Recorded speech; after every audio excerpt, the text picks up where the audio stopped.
gente, agora nos próximos dias a coisa deu uma acalmada e a gente vai podendo retornar, né, gente? Eu acho que é tudo que a gente quer, voltar para as nossas atividades tradicionais que a gente está acostumado a fazer. Antes de eu falar um pouco mais sobre a disciplina, queria saber de vocês. Como é que estão esse semestre? Tudo certo? Quem está fazendo um monte de projeto? Vocês estão fazendo muita disciplina de projeto? Mais ou menos, entendeu? Como é que está a situação? Vocês sabem, né, que essa disciplina tem projeto? Avisaram vocês? Eu acho que tem mais. Eu acho que eu peguei uma prof que tem também, se eu não me engano, que é. Qual que é, Vini? Me ajuda aí. Projeto de edificações. É, isso aí. Não lembrava. Vocês sabem que a gente brinca, eu e o Formigueri, a gente tem projetos bem extensos, né? Esse projeto de estradas e projeto de fundações, ele é um pouquinho extenso.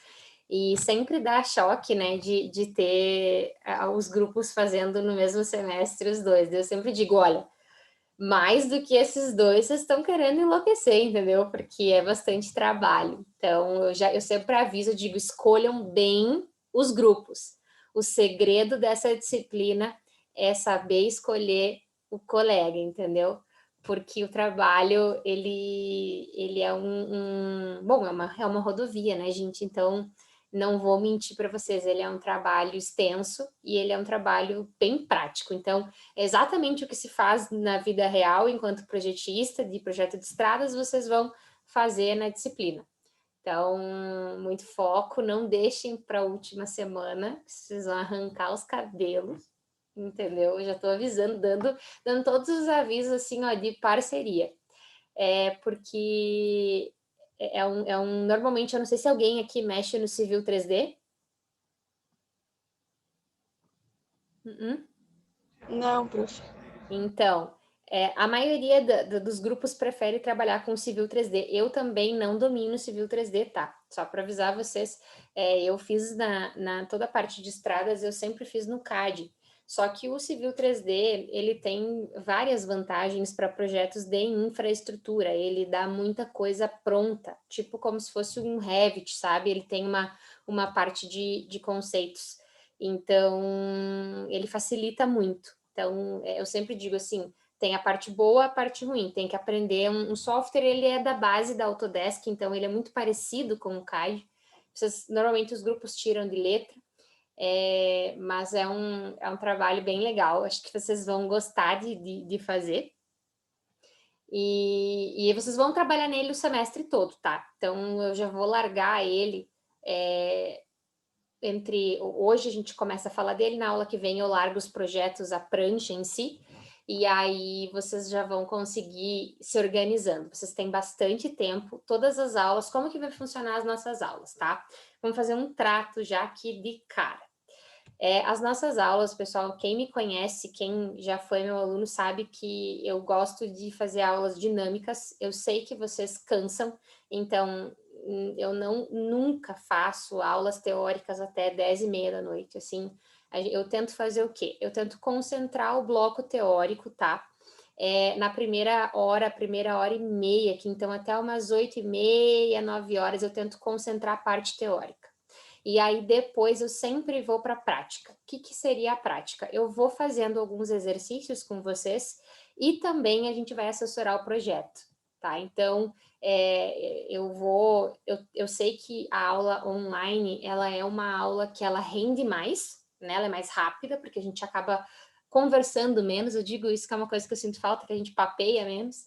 Então, eu consigo deixar ela mais dinâmica para vocês também, tá? Porque eu sei que a atenção, quando a gente está sozinho na frente do computador, eu entendo quando vocês cansam. Então, eu entendo que eu ficar aqui falando até as 10 horas da noite, ininterruptamente, vocês não vão, depois de um certo tempo, não se absorve mais nada. Então, o meu objetivo é que a gente consiga ter um aproveitamento legal, e para isso, o que eu peço de vocês? Nessa primeiro bloco teórico, que vocês, o máximo que vocês puderem participar no sentido de sabe, quando eu pergunto alguma coisa e tal, se vocês entenderam, tipo assim, às vezes não quer ligar a câmera, show, mas assim, me dá um ok se tá ok, se vocês estão entendendo, ou se daqui a pouco eu tô falando muito rápido, diz assim, prof, 5 minutos, ou dá 1 minuto mais devagar, ou repete, por favor. Não é um problema, tá, gente? Vocês têm liberdade para abrir o microfone para falar durante a explicação, porque eu acabo não vendo a cara de vocês às vezes, que a câmera às vezes está fechada, e às vezes eu não sei se vocês estão entendendo ou não, que isso faz falta aqui. Às vezes, quando a gente está em aula, quando o povo começa a dobrar a cabeça, eu sei que eu tenho que repetir uma coisa, entendeu? Então, aqui acaba que às vezes eu vou falando muito rápido. Então, não deixem para tirar dúvida no vídeo, sabe? Então, tirem a dúvida comigo, não tem problema mesmo, tá? Então, eu prometo que a gente vai conseguir aí fazer as nossas aulas muito mais dinâmicas e muito mais aproveitadas, digamos assim, tá? Pode ser? Vocês acham que é uma boa organização? Deixa eu... Show! Olha só. O que eu pensei para hoje, tá? A nossa aula de hoje, eu vou trazer para vocês o plano de ensino de uma forma bem rápida, que é o quê? Explicar o que a gente vai fazer esse semestre, quais são os tópicos de avaliação de vocês, o que vocês precisam saber, então, em relação a alguns, eu vou passar para vocês um cursinho de Civil 3D gratuito no YouTube, então eu vou passar para vocês algumas coisinhas aí que eu acho que vai ajudar vocês durante o semestre, tá? Tô procurando monitor, se tudo der certo, a gente vai ter monitor de novo. Eu sempre, todo semestre eu tenho monitor nessa disciplina para auxiliar no Civil 3D vocês, porque o software, às vezes, ele gera algumas dúvidas. Então, eu fico sempre com a parte teórica e aí alguém vai me ajudando aí na parte do programa. Então, normalmente dá super certo, tá? Eu vou compartilhar com vocês o plano de ensino para a gente ir acompanhando o que nós vamos fazer nesse semestre, tá? Então, olha só. Isso aqui eu coloquei... uma coisa que é muito importante. Sempre, gente, todas as nossas aulas, eu vou postar a aula, tá? No final de semana da semana anterior. Então, no final de semana eu posto dessa terça. E aí, eu sempre vou postar lá no AVA. Por enquanto que a gente está online, vamos concentrar todas as atividades lá no AVA, porque fica muito mais fácil postar vídeo por lá.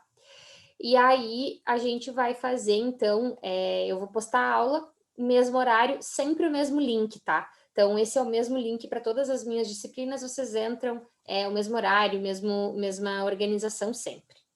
O que a gente vai fazer, então, nesse semestre, tá? Como eu falei antes, essa é uma disciplina de 80 horas do 5º semestre. Esse semestre ela vai acontecer na terça-noite. E qual que é a maior diferença entre ela e o projeto de estradas antigo, tá? É isso aqui, ó.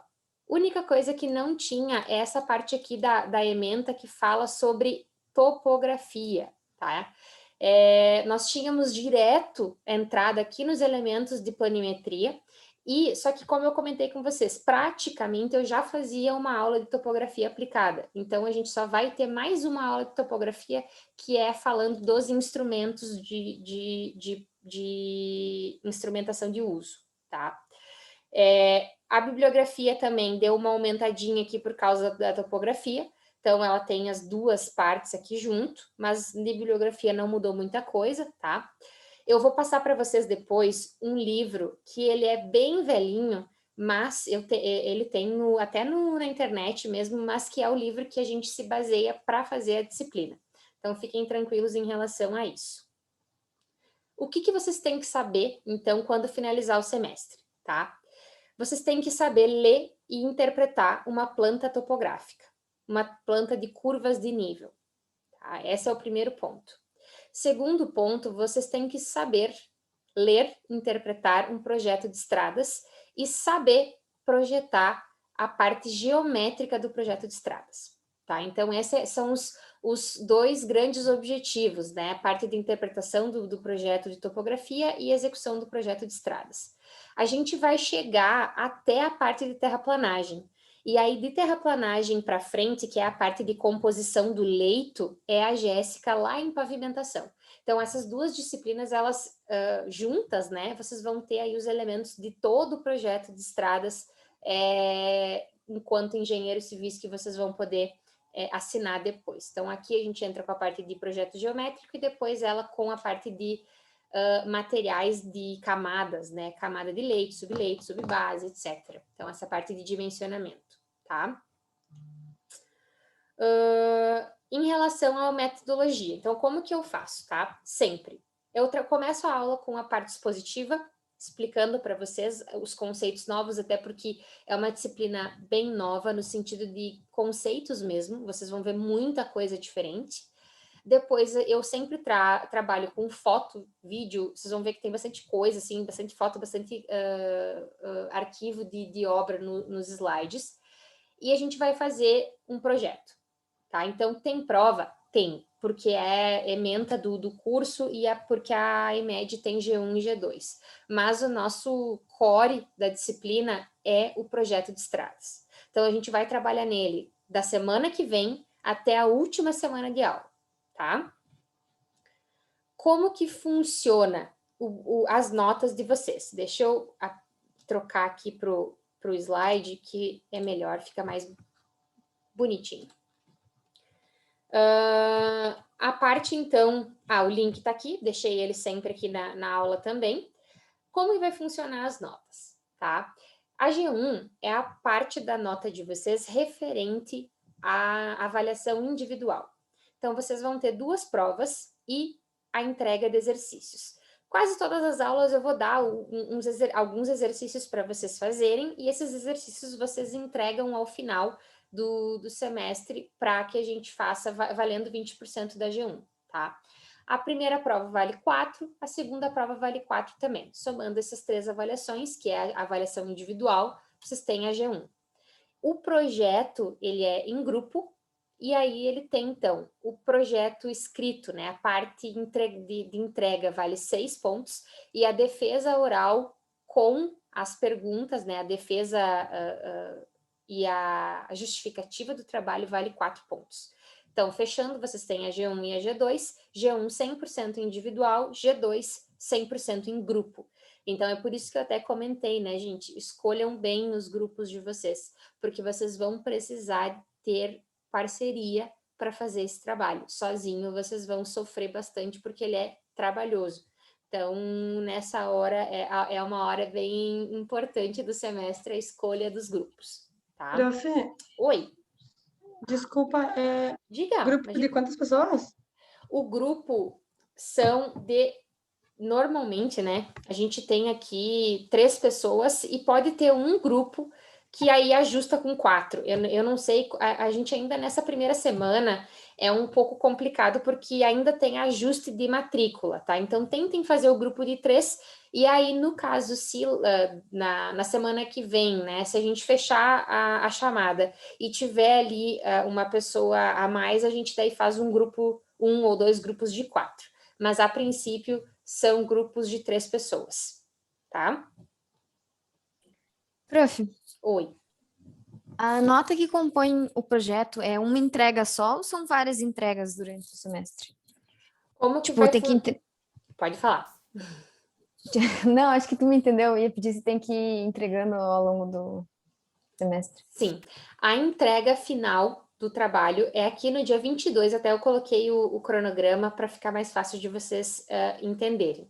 A entrega final é dia 22. A entrega é uma só, porque qual que é a ideia, tá? A ideia é que depois da aula eu vou assessorar os grupos em relação ao assunto da aula anterior. Então, cada aula, vocês podem até olhar, cada aula tem um tópico, tá? Então, todas as aulas eu estruturei a disciplina de forma que em cada aula vocês vão aprender ou a gente vai abordar um assunto. E esse assunto vocês vão conseguir aplicar e tirar dúvidas. Então, não vai ficar tipo assunto dividido, sabe?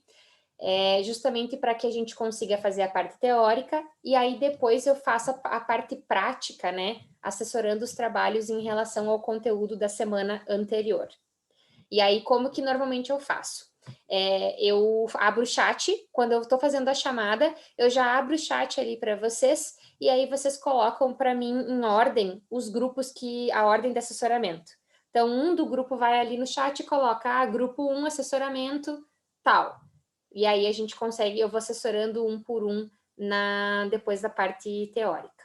Normalmente eu trabalho assim, tem dado tempo, tá, gente? Fiquem tranquilos, tem dado tempo para todo mundo assessorar, até porque eu fazia assessoramento dividido.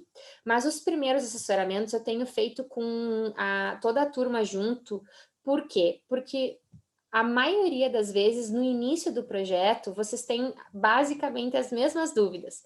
Então, a gente pega um projeto, por exemplo, quando a gente for lançar a diretriz da estrada, as dúvidas de vocês são normalmente parecidas. Então, eu já vou fazendo assessoramento com todo mundo presente, que aí vocês já vão conseguindo pegar as dicas que eu vou dando para os outros grupos. Aí depois, quando o projeto vai ficando mais encorpado, eu divido vocês em grupos e aí eu vou assessorando nos grupos daí conforme a ordem. Daí vocês também vão trabalhando, né? Enquanto eu vou assessorando os outros grupos, vocês têm um tempo de trabalho com o grupo de vocês. Mais ou menos isso. Não sei se eu esclareci. Sim, obrigada. Imagina. O que é a defesa? Então, o que é essa defesa, né? A defesa, gente, então, é a apresentação e a justificativa do projeto. O que é isso? É quando eu vou abrir aqui, se a gente estiver online, a gente faz online, se não presencial. Se for presencial, vocês vão mandar plotar só a planta baixa da rodovia e vocês vão poder usar da mesma forma o projetor e aí vocês vão defender, apresentar e eu vou fazer uma pergunta para cada integrante do grupo, tá? Então, essa é a parte da defesa oral de vocês. A nota é do grupo, então é por isso que eu até comentei sobre a escolha. Uma pessoa do grupo pode sim influenciar a nota de todos os outros em relação a essa parte da defesa oral. Então, são 3 perguntas, um para cada integrante, digamos assim, tá? Em relação às provas, a primeira vai ser no dia 27 de abril e a segunda no dia 15 de junho. São teórico-práticas. O que eu quero dizer com isso? As provas, pessoal, por determinação da instituição a partir desse semestre, elas são provas que são objetivas, tem questões objetivas e nós temos questões descritivas. Existem questões de concurso, do ENAD e minha, tá? Então, são alguns tipos de questões. Por quê? Principalmente nessa área de projeto de estradas, é muito comum que existam concursos. Então, vocês podem fazer concurso do DENIT, vocês podem fazer concurso do Ministério de Transportes, vocês podem fazer concursos de alguns outros de prefeitura, da Controladoria do Estado. Então, tem alguns concursos públicos que são excelentes, inclusive, tá? E que vocês podem fazer. Então, eu gosto de pegar essas questões e colocar nas provas para também ir treinando vocês, principalmente na questão da linguagem, porque é basicamente o que muda, tá? É a linguagem em relação à parte de disciplinas. E a parte do ENAD, basicamente, porque vocês farão o ENAD, né? Nós teremos, então, a nota do ENAD, ela é muito importante, gente, pela questão de credenciamento do curso. Não é uma questão para a instituição, é para vocês no sentido da nota que vai, né, na instituição, no diploma de vocês. Então, a gente tem, né, no histórico, a nossa nota do ENAD, então, eu sempre digo que é extremamente relevante para o curso e para vocês que o curso tenha uma boa pontuação. Então, eu coloco também para vocês irem se adaptando com as questões do tipo do ENAD, que são questões bem diferentes das questões de concurso também, tá? Em relação ao projeto, eu vou colocar um arquivo escrito diretrizes de projeto lá no AVA. Eu coloquei aqui igual, mas eu sempre faço um Word com o passo a passo bem certinho para vocês. Mas, basicamente, o que eu vou trazer para vocês. Eu vou dar uma planta, que essa é aqui que vocês estão olhando aqui no arquivo. Ela é uma planta em AutoCAD com alguns pontos. Tudo que está em vermelhinho aqui são pontos de coordenadas. Vocês vão ter que ligar esses pontos. Então, eu vou dividir vocês em grupos, e aí o grupo traçado 1, traçado 2, traçado 3, etc, etc, vocês vão ligar os pontos, tá? Primeira coisa que vocês têm que fazer é a análise da topografia, por isso é a parte inicial do conteúdo. Na sequência, vocês têm que trazer 3 opções de traçado. Depois disso, a gente analisa, eu ajudo vocês a escolherem uma diretriz para o melhor traçado da rodovia de vocês, e a partir disso, vocês vão traçar realmente e projetar a rodovia nesse terreno. Obrigatoriamente, vocês precisam de 3 curvas horizontais e 2 verticais, tá? Vou explicando exatamente o que é, mas precisa de 3 curvas, não pode ser reto o traçado, tá? A entrega, então, tem a parte gráfica e a parte de memorial descritivo e memorial de cálculo. Toda a entrega, ela é realizada em PDF e vocês têm que me mandar o arquivo de construção. Então, o arquivo do Civil 3D, o arquivo do CAD, quem for fazer no CAD, e os PDFs. A data de entrega é dia 22 de junho, que é a mesma data da defesa, e a entrega é sempre por e-mail, tá? Um aviso geral para a nação. Eu tenho todos os projetos dos outros semestres. Então, assim, caso aconteça, só aconteceu uma vez, glória a Deus, aconteceu uma vez só de termos plágio nessa disciplina. Gente, plágio é o seguinte, eu sempre digo que para mim vocês são engenheiros, tá? Para mim aqui vocês são engenheiros em formação, obviamente ainda, mas eu já estou considerando que vocês são profissionais. Vocês estão aqui trabalhando e vindo estudando para ser engenheiro civil graduado na IMED. Então, eu já considero vocês nesse quesito enquanto profissionais, tá? Sempre que ocorrer plágio nas minhas disciplinas, é 0 sem recuperação de nota. Então, é direto para o exame, tá? Eu acho que isso é uma questão básica de roubo de propriedade intelectual. Vocês sabem que existe uma legislação do CREA, do CONFEA, que regulamenta a nossa profissão. E a gente não pode se apropriar do trabalho de outro engenheiro sem pagar por isso. Então, a gente tem que sempre cuidar. Eu já estou trabalhando aqui com vocês como profissionais, então aqui para mim, cada um tem, claro que dentro do grupo não, né? Vocês estão trabalhando em grupo, mas de outros semestres ou de outros grupos, se tiver projetos iguais, ambos, se for do mesmo semestre, são zerados, tá? Eu já gosto de avisar de cara para não dar problema depois. Aqui tem o que vocês vão entregar, mas não se preocupem com isso agora, que eu vou explicando, tá, gente? Isso aqui é todos os itens que vocês têm que entregar, mas eu sei que para vocês isso aqui agora vai ser grego. Então, não se preocupem que durante as aulas eu vou explicando e vou mostrando exemplos para vocês. Isso aqui é um estaqueamento, isso aqui é memorial e assim por diante. Então, eu só coloquei aqui para vocês, se vocês quiserem fazer tipo um checklist, isso aqui tem, isso aqui eu já tenho, isso aqui eu já tenho, e ir desenvolvendo o projeto de vocês. Dúvidas? Até o momento.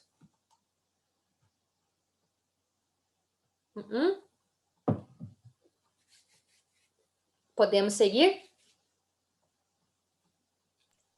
Profe, a questão do Civil 3D, ele tem alguma versão gratuita para estudante? Tem. Você faz que nem o CAD, sabe? Você faz o cadastro, versão estudantil, e ele libera o acesso para vocês. Então, eu tenho duas videoaulas, não é curso propriamente dito, um é um cursinho, e o outro é um aluno aqui do curso, que é o Diogo Rodrigues. Eu não sei se vocês vão conhecer, porque ele é formando agora. Então, não sei se vocês conhecem ele, mas o Diogo, ele trabalha com o Civil 3D. E quando ele fez essa disciplina, ele fez as videoaulas do trabalho. Então, e aí ele disponibilizou para nós, ele fez a parceria, o favor de disponibilizar, e eu disponibilizo esses vídeos para vocês. Tem passo a passo bem certinho, desde fazer o download do programa até a plotagem dos arquivos. Então, a única questão, gente, é que pode ser que tenha, sempre tem versão nova, tá? Então, quando vocês forem baixar a versão, só cuidem para verificar se teve alguma alteração no template. Só isso. Que pode, às vezes, muda de lugar uma coisinha ou outra, sabe? Mas, de resto, fica sempre muito parecido. Beleza? Eu passo para vocês, eu vou passar para vocês dois cursos, dois conjuntos de videoaula, eu vou colocar no AVA para vocês já irem se localizando, tá?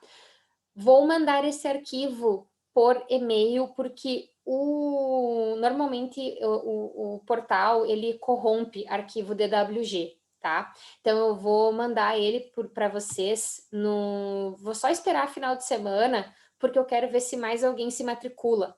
Então, quando eu mandar a aula do final de semana, eu já mando para vocês o arquivo e na aula que vem a gente faz a escolha dos traçados, então, com vocês, tá? Hoje, se vocês já quiserem organizando os grupos, hoje no final da introdução, eu já posso começar a anotar os nomes, tá? Quem já quiser ir montando os grupos, sem problema nenhum, pode fazer esse ajuste. Eu já vou montando sempre um Excel, e ali tem o controle dos grupos e qual grupo vai fazer qual traçado, tá? E aí, assim... Hoje, então, o que eu pensei, tá? Eu pensei em introduzir o assunto para vocês, sem entrar ainda na parte de topografia, porque eu gosto bastante de falar um pouco sobre o porquê que as coisas acontecem do jeito que elas acontecem. Então, por exemplo, quem de vocês pegava, hoje pode não estar acontecendo, mas quem é de fora e, por exemplo, para estudar, precisava pegar a estrada todo dia? De vocês aí. Acho que a grande maioria, Eu fiquei um tempinho assim. Um ano, acho que eu fiquei vindo. E vai voltar, né? Então, uma hora ou outra, a gente vai retornar. Não, agora eu tô morando em Passo Fundo, prof. Antes eu morava na cidade. Bom, que bom. Veio para nossa cidade. Eu digo, Passo Fundo sempre tem lugar para mais um. Pergunto para vocês, como que eram as estradas de vocês, vindo, né? Da cidade de vocês para cá? Carazinho, Passo Fundo é péssimo. Nossa. Faz tempo que eu não vou para esses lados. Eu vou quando eu saio pouco, tá? Vou ser bem sincera com vocês, eu não faço mais obra fora de Passo Fundo. Antigamente eu até atendi Amaral e fiz obra em Vila Lângaro, fiz obra em Ernestina e fiz obra em aqui Coxilha. Mas hoje em dia eu já não consigo mais sair de Passo Fundo, eu não consigo fazer obra externa. Então, Mascarazinho eu não tenho o hábito de ir. Mas quem é de Marau... O trecho ali do antigo pedágio, Sim. tinha aquele antigo pedágio, ele é horrível, nossa, péssimo.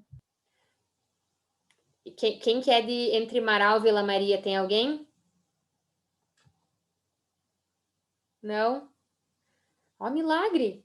Eu brinco, a minha sócia é marauense, tá? O que eu incomodo ela, porque eu digo assim, gente...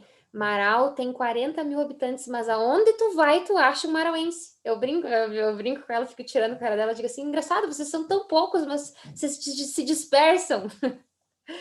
E assim, sempre foi um trecho péssimo, né, gente? Passo Fundo, Marau, aquela a 324 ali, por mais que o pavimento esteja bom, vocês concordam comigo que o projeto da rodovia é péssimo? A geometria da rodovia é horrível? Então, olha como a gente tem problemas, né? Então, se você tem uma rodovia que tenha o projeto bem feito, ela precisa de manutenção, né? E aí ela pode ser uma rodovia boa que fique ruim, caso de Carazinho. Então, é uma rodovia que, assim, geometricamente ela não tem grandes problemas, mas no pavimento, por exemplo, está em péssimo estado de conservação. Aí a gente tem Passo Fundo Marau, que o pavimento agora tá bom, mas geometricamente ela é péssima, ou seja, uma coisa, sabe, parece que tem sempre um problema para a gente resolver. E por que acontece isso? Por que eu trouxe na aula de hoje um pouquinho sobre essa parte introdutória de projeto realmente de estradas e por que as coisas funcionam desse jeito? Para vocês entenderem o porquê, por exemplo, que a gente tem as estradas ou tem as conformações do jeito que elas estão. Então, a gente precisa sempre de a gente precisa entender um pouquinho, a gente não precisa ficar aqui 5 aulas falando sobre história e financiamento de estrutura e a parte governamental, mas a gente precisa ter uma ideia, porque se alguém de vocês for trabalhar em prefeitura, ou trabalhar em concessionária, ou trabalhar com um projeto de concessionária, vocês vão precisar entender como é que o setor se organiza para entender o porquê que as coisas funcionam dessa forma, tá? Então, primeira coisa, falando um pouquinho de história agora, eu sei que a gente não é muito fã de história, né? Mas eu gosto de só dar uma pincelada. Gente, as estradas, né? Vamos pensar assim, nem pensando em rodovia, as primeiras estradas, elas foram construídas há muitos, muitos anos atrás, mais ou menos há 2.500 anos antes de Cristo, ou seja, a gente tem mais de 4.000 anos aí em relação às datas das primeiras estradas. E por quê, né? Então, como que se deu esse início de construção das estradas? Por conta da construção das pirâmides. Então, começou, né? Eu sempre gosto de trazer esse porquê, porque ela foi um meio para um fim. Então, eles precisavam fazer o transporte de blocos de pedras para construir as pirâmides, lá em 2500 a.C., começou com o faraó Kelps, e aí não se tinha como levar esses blocos na areia, né? Então, no deserto, no meio do deserto. Então, o que eles fizeram? Eles construíram, né? Ou começaram a construção de umas lajes. Vamos pensar que fosse uma laje de pedra e eles poliam, meio que desgastavam a parte de cima dessa laje para que ela ficasse mais fácil de deslizar. Então, eles trabalhavam com tipo esse trenó aqui da foto do meio aqui, e eles colocavam esses blocos em cima do trenó, e os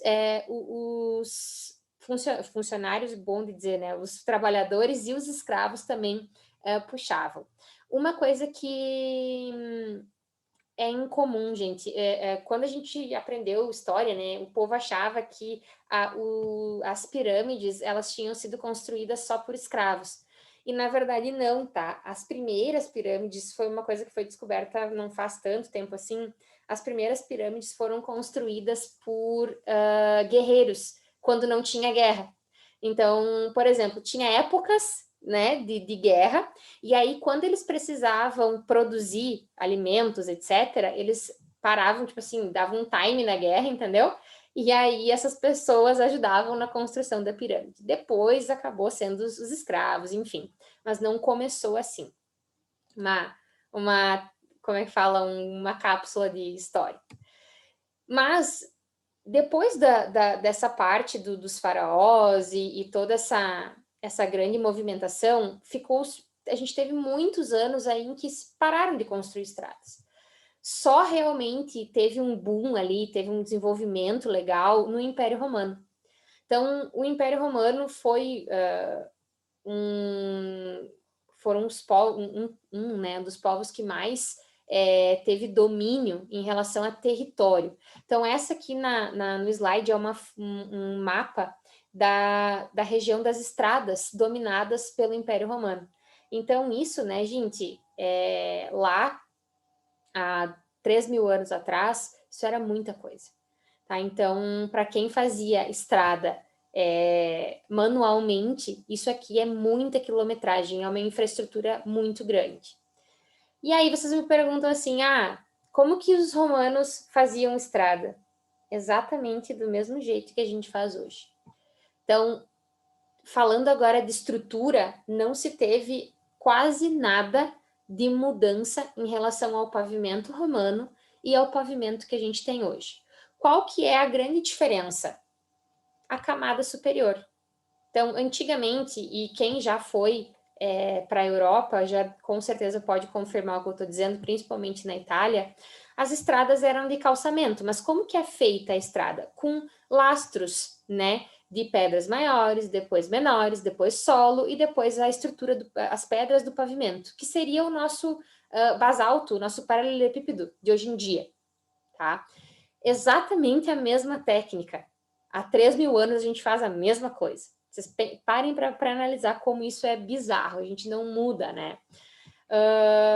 E a única diferença hoje é que a gente trocou essa camada regular de cima de basalto ou de outra pedra pelo asfalto. Então, é a nossa grande mudança em relação a que eles chamam a calçada romana, que era antigamente a parte da estrutura de estradas romanas. Então, é muito parecido com o que a gente fazia antigamente. Qual que foi o grande ganho, tá, do Império Romano? Foram as obras de arte. Então, os romanos, eles guerreavam muito. Então, foram um dos povos mais violentos que a gente já teve. Para poder continuar brigando com os povos vizinhos, eles precisavam mandar recados rápido. Então, eles não podiam ter estradas longas. Para eles, não interessava essa questão de, tem um rio, então eu vou contornar. Não, faz uma ponte. Então, eles foram os precursores dos arcos romanos, que é esses que vocês estão vendo aqui na foto, que foi a estrutura de arco, aquele que é 2 vezes a largura, 1 vezes a altura, que é o arco perfeito, foram eles os precursores. Então, os aquedutos foram eles que criaram, então, para distribuição de água nas cidades romanas. Então, eles foram precursores, um povo muito precursor em relação a tecnologias construtivas. Então, se um dia vocês forem estudar alguma coisa, tiver que estudar alguma época em relação a obras, com certeza o Império Romano foi, assim, disparado um momento muito importante para a história da engenharia, agora falando, tá? E aí no Brasil, a gente estava ainda, né, lá antes de Cristo, a gente estava ainda aqui sem ninguém nos descobrir. Então, no caso, o povo ainda aqui era tudo índio, oca, não tinha muita coisa. Quando a gente começou a trabalhar com estradas no Brasil foi em 1861, a nossa primeira estrada inaugurada. E ela foi inaugurada entre Petrópolis, no Rio de Janeiro, e Juiz de Fora, em Minas Gerais. Se vocês lembram, né, o Brasil, nós tínhamos, na época, não era Brasília a capital, né, então era o Rio. Então a gente teve essa alteração depois. E essa estrada, ela justamente foi inaugurada pela questão do escoamento da safra de grãos, né, do país. Então, a gente tinha café, principalmente, né? Então, ali em Minas Gerais, aquela região. Estrada da União e da Indústria. Foi o nome que batizaram para ela. Foi construída por colonos alemães. Aqui tem umas fotinhos, ó, de como foi construída na época e aqui uma foto de como ela está hoje. Pavimentação, quando chegou no Brasil, no século XIX, 1920. Tá? Então, foi quando a gente começou a fazer estrada pavimentada. Então, aí de 1860 foram 60 anos até chegar a pavimento no Brasil. Em 1928 foi inaugurada realmente a rodovia Washington Luiz, que é uma partezinha da BR-040, que está aqui no mapa, até na esquerda, foi a nossa primeira rodovia pavimentada inaugurada. Então, de 1920 a 1928, só 8 anos de construção. Então, uma obra bem lenta. E aí, o que eu sempre gosto de falar, tá? Então, por que a gente... Como que tá? Uma pergunta, né?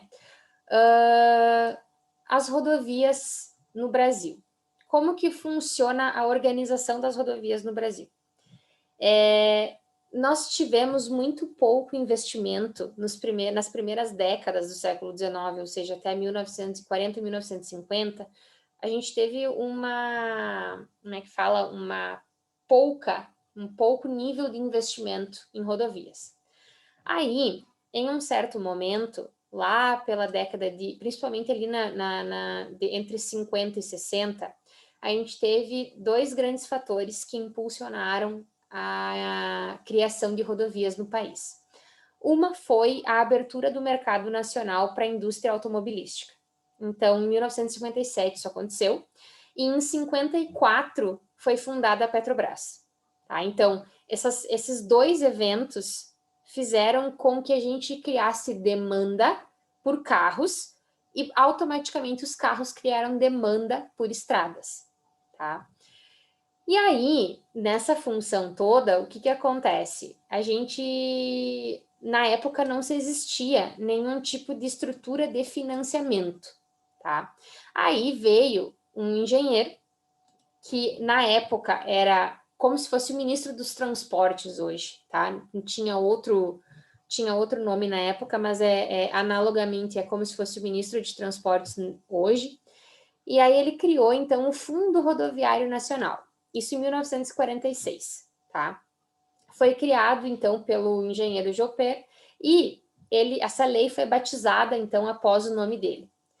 Qual que foi a grande sacada dele? O que ele fez, né, que fez com que o Brasil tivesse tanta verba naquela época para poder investir em rodovias? Basicamente, gente, ele trabalhou então com a criação dos departamentos de estradas de rodagem, que são os DAERs e os DINER, tá? Então, primeira coisa, ele criou o departamento nacional e os departamentos, orientou a criação dos departamentos estaduais de estradas de rodagem. Qual que era qual era a principal função desses... depois eu volto para essa aqui. Deixa eu pegar aqui a lei do nome do moço, que eu gosto de falar o nome dele. Ele aqui, ó, engenheiro Maurício Joper da Silva. Ele era ministro de Estados dos Negócios, da Aviação e Obras Públicas. O que ele fez? Então, ele criou essa lei, tá? E essa lei criou como se fosse uma legislação de orientação em relação aos transportes. O que dizia essa lei? Bom, ele dizia o seguinte, gente, todo recurso de imposto pago no Brasil relacionado a partes que envolvam transporte, uma parte desses impostos vai ser guardada em um fundo, que aí criou-se o Fundo Rodoviário Nacional, para ser investido no próprio Sistema Rodoviário Nacional. Então, o que ele criou? Ele criou um caixa, basicamente, tá? Foi isso que ele fez. Aqui está a lei, ó, de quando ela foi promulgada em 1945. Ele criou autarquias, que eram o DINER e os DAERs, para gerenciar esse recurso. Então, nós precisávamos de estrada. As pessoas queriam estradas, elas queriam se locomover de lá para cá e de cá para lá. Então, ele pensou, ok, então, combustível, óleos, carros, passagens, tudo que tivesse relação com o meio rodoviário, uma parte desse imposto não ia para a União, não ia para mais nada, voltava para uma caixinha, vamos ser simplórios, e essa caixinha virou o Fundo Rodoviário Nacional. E esse dinheiro ele não podia ser gasto com mais nada, ele só podia ser gasto com investimentos próprios no setor. Então, como que funcionava, né? E aí o Brasil, nesses 30, 40 anos aí, foi de 1946 a 88, então quase seus 40 anos ali de atuação, o Brasil chegou, gente, na fronteira tecnológica, nós exportávamos tecnologia de rodovias, pasmem com isso. O setor rodoviário do Brasil era um fenômeno, digamos assim, entendeu? Era modelo para outros países, porque nós tínhamos recurso para isso, tá? Quem diria, né? Então, essas autarquias, né, que foram criadas, como que se organizava isso, basicamente, tá? Dos recursos do Fundo Rodoviário Nacional, na primeira formatação do fundo, 40% dos recursos ficava com a União e 60% era dividido diretamente para os estados. Tá? Então, se juntava todos os impostos numa caixinha, 40% para a União, 60% para os estados. Qual que era a obrigatoriedade para que os estados pudessem receber esse dinheiro? O que eles tinham que ter? Os seus departamentos de estradas e rodagens, ou seja, o DAER, né, que hoje a gente chama de DAER ou DINER, tá? O governo federal tinha o Departamento Nacional, né? E os estados tinham os departamentos estaduais. Aí, para vocês terem uma ideia, tá? Isso aqui eu só peguei de alguns itens. Então, por exemplo, na época, 36% do imposto, 36%, perdão, do valor de combustíveis e lubrificantes era imposto e ia diretamente para o Fundo Rodoviário Nacional. Em relação à população, né? Então, a superfície territorial chegava a 12%. Então, era muita coisa, muito valor que era disponibilizado. A única alternativa, né? Então, a única obrigatoriedade era que os estados tivessem os seus departamentos de estradas e rodagens, que fossem os órgãos que iriam gerenciar, digamos assim, esses recursos, tá? Daí, depois de um tempo, a legislação teve uma alteração e além da parte destinada ao Estado, a federação, no caso, né, a União, tinha os estados e também os municípios. Então, teve uma nova divisão, 40% dos valores iam para a União, continuavam para a União, só que os 60% foi dividido, então, 48% ficava com o estado e 12% para os municípios. Da mesma forma que os estados, os municípios também tinham que criar as suas secretarias municipais de transporte para gerenciar esses fundos. Então, aí que surgiram, né, os departamentos de estradas e rodagem, tá? Pergunto para vocês, alguém já ouviu, normalmente os nossos avós, até os pais, assim, já pegaram essa época. Alguém já ouviu familiar falando sobre a construção de rodovias pelo Exército? Que era outra época. Alguém já ouviu isso? Já ouvi, prof. Já, também. Nessa época, gente, principalmente em relação, nós tínhamos, né, pegou o governo militar, então muitos chefes de departamentos, eles eram militares, tá? E aí o que aconteceu é que o exército tomou frente e, inclusive, daí que surgiram vários laboratórios de pesquisa mesmo dentro do Exército sobre rodovias. Então, na época, nós não tínhamos laboratórios e ensaios dentro das faculdades, a gente tinha dentro do Exército. Então, o Exército era quem dominava a tecnologia de construção de estrada na época, fomentado pelo governo, porque tinha dinheiro do governo. Então, tinha dinheiro, eles podiam gastar com pesquisa, nós precisávamos de estrada, né? Então, foi uma época que se construiu muita estrada no Brasil, nunca se construiu estrada como na época do governo militar, justamente porque casou, fez uma organização de recursos muito boa, sabe? Não falando sobre outros aspectos, então falando agora só da parte da engenharia e de obra, foi um período muito bom para a infraestrutura brasileira. A maioria, gente, se vocês olharem, podem olhar a data de inauguração e a data de construção das nossas principais rodovias, são todas dessa época, todas. Tá? Então, foi uma época crucial para o desenvolvimento do país, pelo menos na área de infraestrutura rodoviária. E por que eu friso isso para vocês? Porque o que aconteceu logo depois? O Brasil, se vocês lembrarem, a Constituição é de 1988, a nossa Constituição, né? Até 88, regeu esse modelo. Na Constituição de 88, o que aconteceu? Hoje, vocês sabem como que funciona os impostos que a gente paga? Vocês têm conhecimento como funciona a organização dos impostos? Alguém chuta? Não? Como que funciona? Hoje, vocês sabem que a gente paga imposto em tudo, né? 3 ou 4 vezes em cada produto, no mínimo. Então, o que acontece com os nossos impostos? Eles vão todos para o governo e o governo, ele não... A Constituição de 88, ela barrou essa questão de... Eles chamam de carimbar, mas o nome é destino. Então, a Constituição de 88, ela não permite que um tributo seja feito e destinado para certa coisa.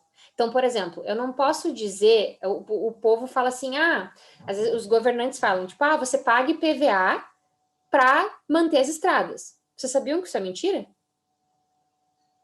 Não pode. A gente paga IPVA, mas a gente não tem como saber aonde esse dinheiro vai, porque é proibido o governo dizer e fazer isso. Hoje, pela Constituição de 88, não se pode mais carimbar imposto. Então, por exemplo, a gente não pode dizer assim, olha, do imposto do IPVA, 30% vai obrigatoriamente para as rodovias. Não vai, não tem como saber isso, porque é proibido pela Constituição de 88. Então, na verdade, a gente paga sim imposto, né? Isso é claro, mas quem decide para onde vão os impostos, adivinha quem que são? Quem que vocês acham que decide?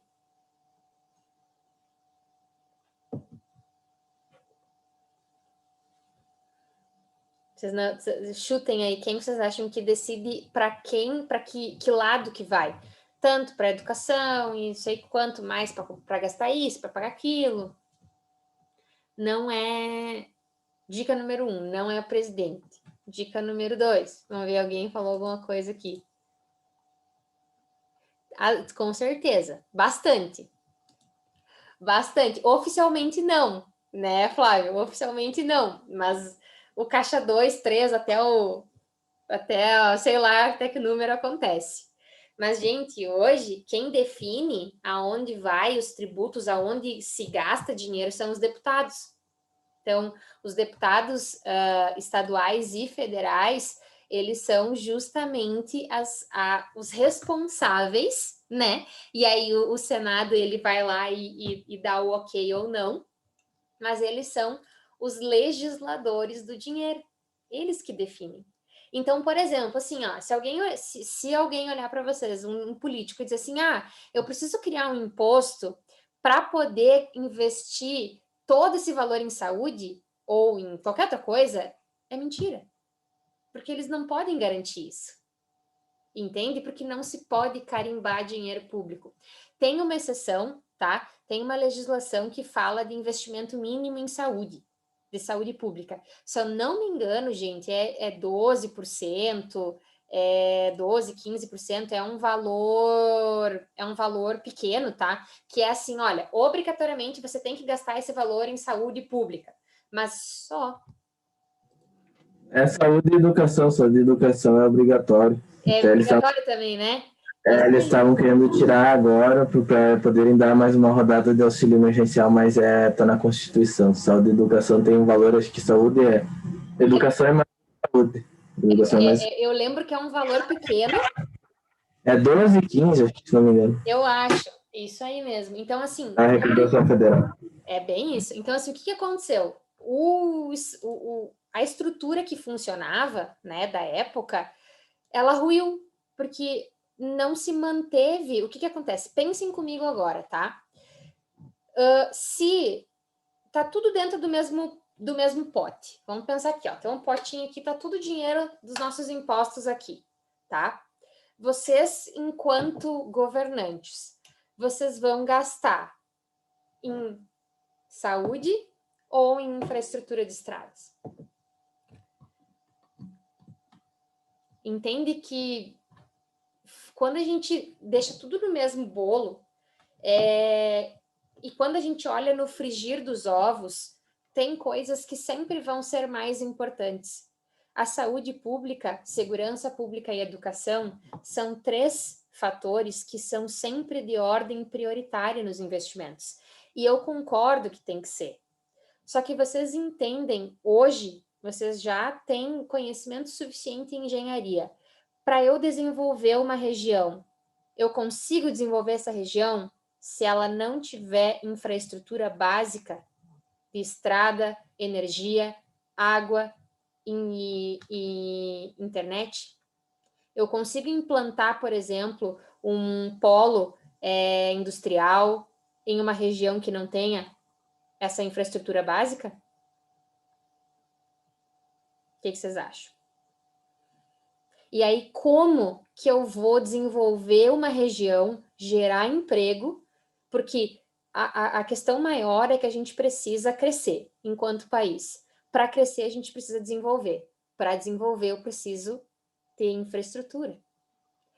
E aí, gente, se não sobra dinheiro para investir em infraestrutura, porque sempre tem um incêndio para pagar. Porque às vezes é até incêndio mesmo, né?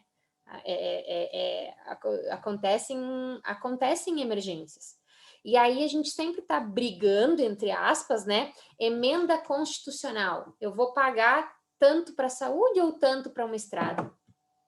Vocês entendem por que as nossas estradas e por que eu falo da organização e financiamento do recurso público? Porque para construir uma estrada, a gente precisa de milhões, é muita grana, é muito dinheiro, estrada é caro, não é uma brincadeira barata. E aí a gente entra no ponto em que a gente tem que brigar com ou compra uma frota de ambulância ou faz o recapeamento de estrada. Quem vocês acham que ganha?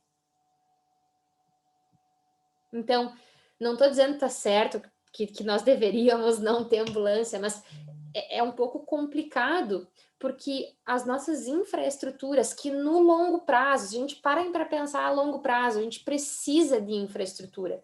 O Brasil, principalmente, é um país que tem o seu modal quase, 90 e poucos % modal rodoviário, ou seja, a gente precisa escoar a safra, escoar a produção, vender, distribuir tudo por terra, por modal rodoviário.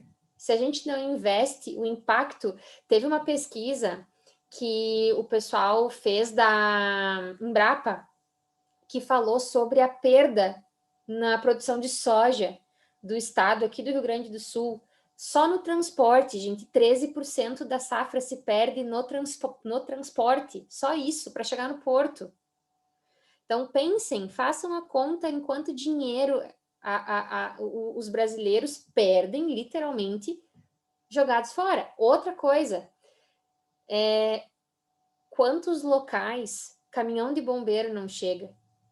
Ambulância não vai, porque não tem estrada.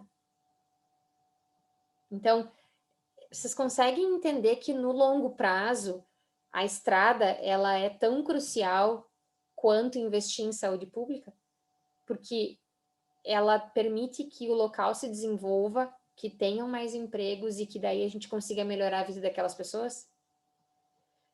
Então, esse é o ponto, sabe? Esse é o ponto que eu queria trazer para vocês hoje, como é injusto, vamos dizer assim, de uma forma simples, né? Essa nova forma de tributação, porque a gente teve, né, o esvaziamento dos recursos. E aí, o que aconteceu? O investimento e todo a evolução que nós tivemos em 30, 40 anos de Fundo Rodoviário Nacional e Lei GOP se perdeu. Então, hoje a gente tem aí, se vocês olharem, as obras cruciais, tá? As obras, principalmente obras de arte mais caras, foram feitas todas nessa época. Então, é um problema, né? E a gente não tem não tem como solucionar, tá na Constituição, então não vai mudar. E como que acontece, como que funciona para conseguir recurso, né? Para investir? Através dos deputados.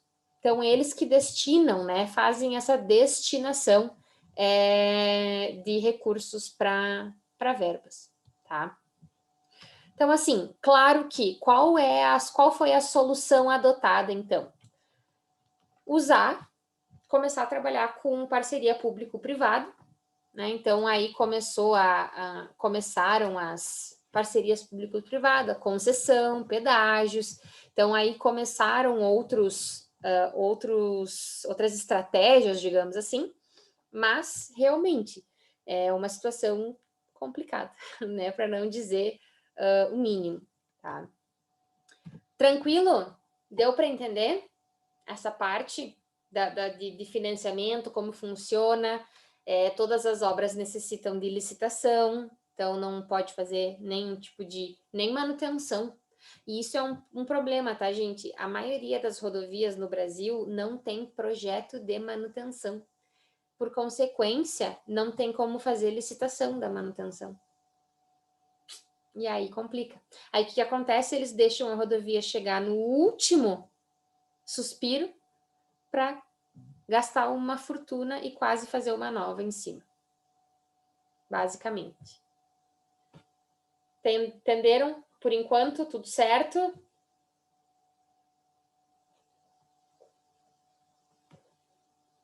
Posso continuar? Tá muito rápido? Tô falando muito rápido? Pode continuar, prof. Por mim tá de Pode boa. ir. Então tá bom.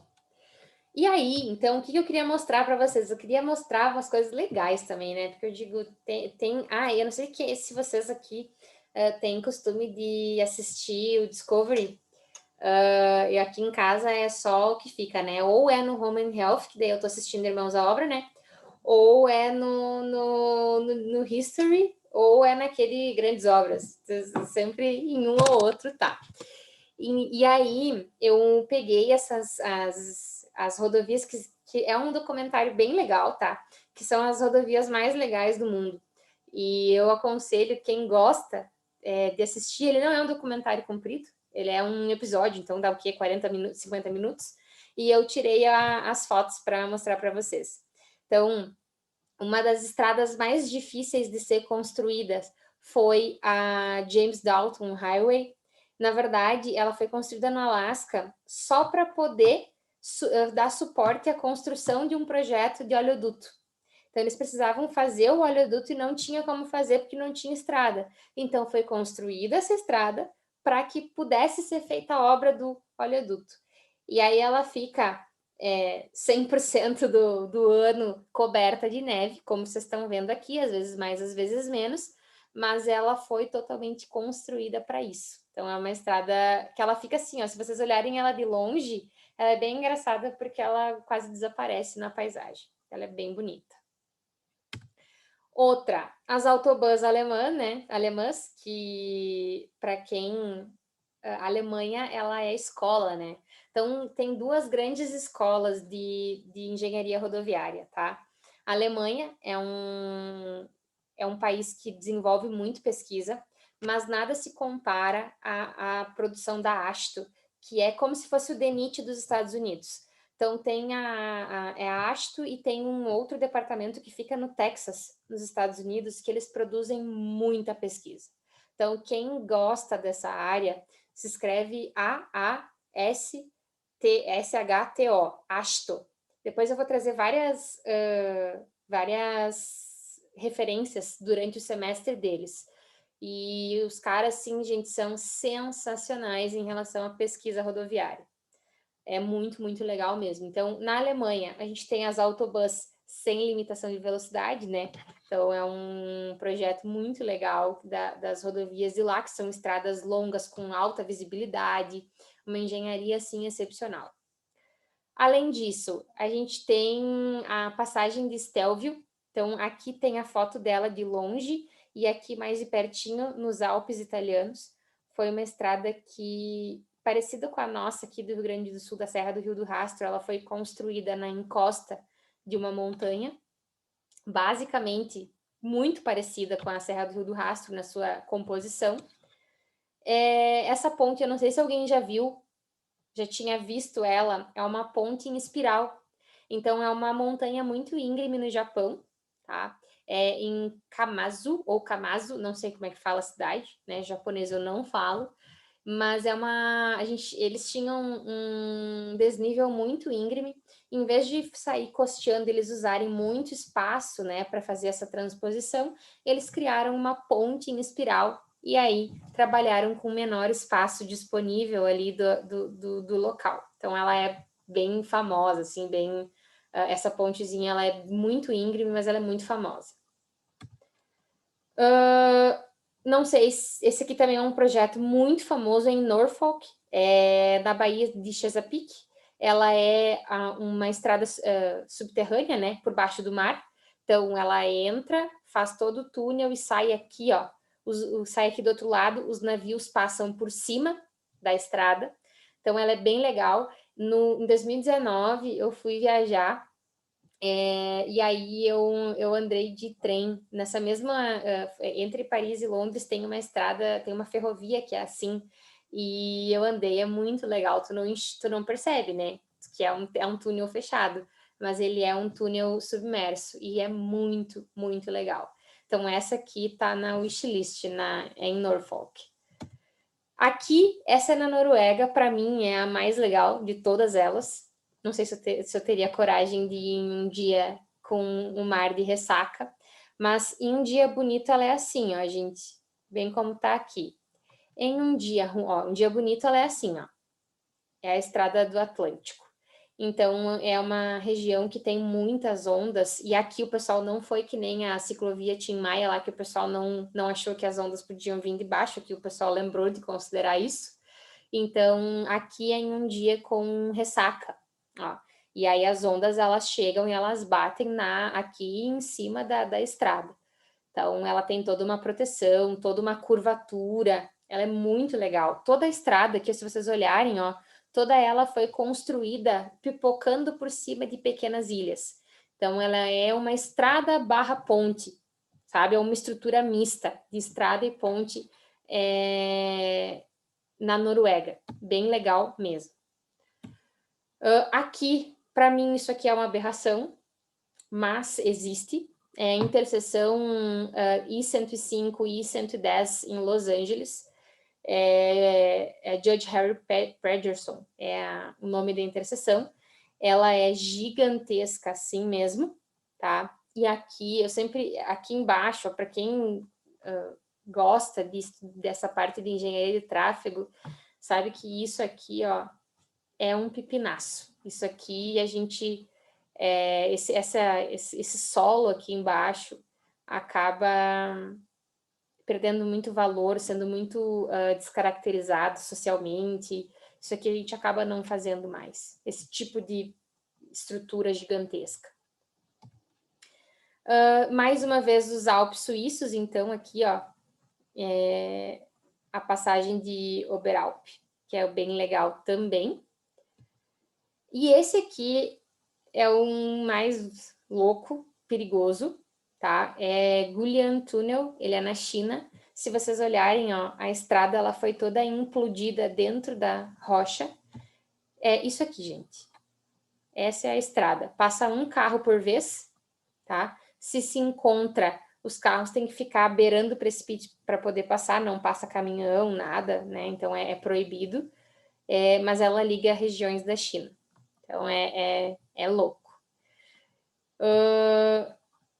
Os Andes também, que são uma... Eu nunca fui aqui pro Chile, mas todo mundo fala que é lindíssimo, que é a Estrada dos Caracóis. Não sei se alguém foi, já andou por ali, mas diz que é muito legal. Só é bem perigoso no inverno, porque fica coberta de gelo, né? Então tem todo um cuidado para se tomar, para poder... Tem muito caminhão nessa estrada. E para finalizar, a nossa, né? Que é a Serra do Rio do Rastro, que é... Prof, tá trancando a tua voz para mim, pelo menos, e para os outros. Não sei, para mim aqui não apareceu de internet. Como é que tá por aí? Mais alguém? Pra mim tá normal, prof. Normal? Ah, então às vezes é a internet mesmo. Mas eu falo mais devagar. E para finalizar, eu trouxe então a Serra do Rio do Rastro, que provavelmente a maioria já deve conhecer, que é a nossa serra aqui, né? Que eu falo, nossa, mas na verdade ela é em Santa Catarina, né? Ela tá localizada em Lauro Miller. Então ela não pertence ao Rio Grande do Sul. Na divisa, mas não pertence. Que ela é uma estrada muito bonita. Então eu acho ela linda. Não gosto muito de descer porque eu tenho quase uma labirintite quando eu chego lá embaixo. Mas é muito bonita de ver. Dúvidas, pessoal? Nessa primeira parte, tudo certo? Tranquilo? Eu tenho uma um capítulozinho introdutório de topografia que eu vou deixar para a gente complementar a aula da semana que vem. Então, eu já vou colocar lá no AVA para vocês. E eu queria perguntar se vocês ficaram com alguma dúvida na primeira parte ou no trabalho, também ali na parte das notas. Hoje eu não vou forçar muito, segundo dia, né? Primeira semana. Se ficou claro a parte aqui de organização do calendário, das notas, ficou alguma dúvida? Alguém quer enquanto eu abro aqui a chamada, alguém quer me colocar os grupos? Alguém já decidiu pelos grupos se quer me dar os nomes? A gente decidiu, prof, já. Tá. Posso colocar no chat ou tu vai te falando? Como é? Pode colocar no chat, eu vou abrindo aqui a chamada e eu já pego ali daí. Que às vezes demora um pouquinho o sistema. Ah, gente, uma coisa, os vídeos, tá? Eu sempre coloco até o dia posterior, normalmente, tipo, até amanhã, assim, eu já coloco o vídeo da aula de hoje no AVA, tá?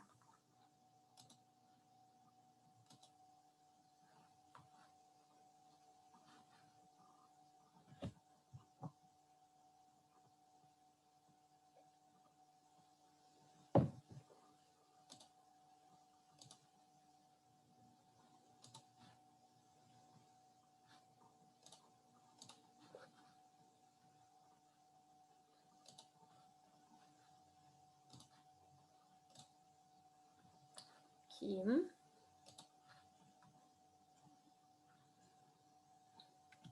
Então, vamos lá.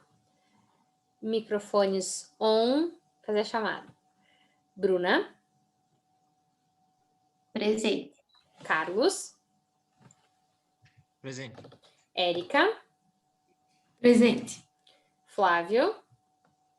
Presente. Guilherme. Presente. Jéssica. Presente. Jocenir. Presente. Cassiele. Presente. Késia. Presente. Lariane. Presente. Lucas. Eu. Luiz Gustavo. Eu? Luiz Mateus. Presente. Mateus. Presente. Milena. Eu. Paola. Eu. Thaís. Não. Vanessa. Presente. Vinícius. Eu. E William. Não. Então, Thaís e William, deixa eu só checar aqui no chat, ver se não. Pro, a senhora não me chamou. Tu não tá na chamada ainda, Cláudio. Ué, Bah, esquecendo de mim. tu recebeu o e-mail? Sim, recebi um e-mail e tenho acesso ao portal. Bruxaria. Faz assim, ó. Tu não tá na minha chamada. Lembra na aula que vem, que daí provavelmente eles vão atualizar, tá? Mas lembra de nós olhar essa aula para ver se tu não tá com falta, daí eu tiro, tá? Pode ser? Tá, beleza. Porque realmente tu não tá aqui na minha chamada. Estranho. Deixa eu ver aqui no. Muito estranho. Sei lá. Deixa eu só salvar aqui, gente, 2 segundinhos para ver se não. Ai, sim. Ok, esqueci disso aqui. Pronto.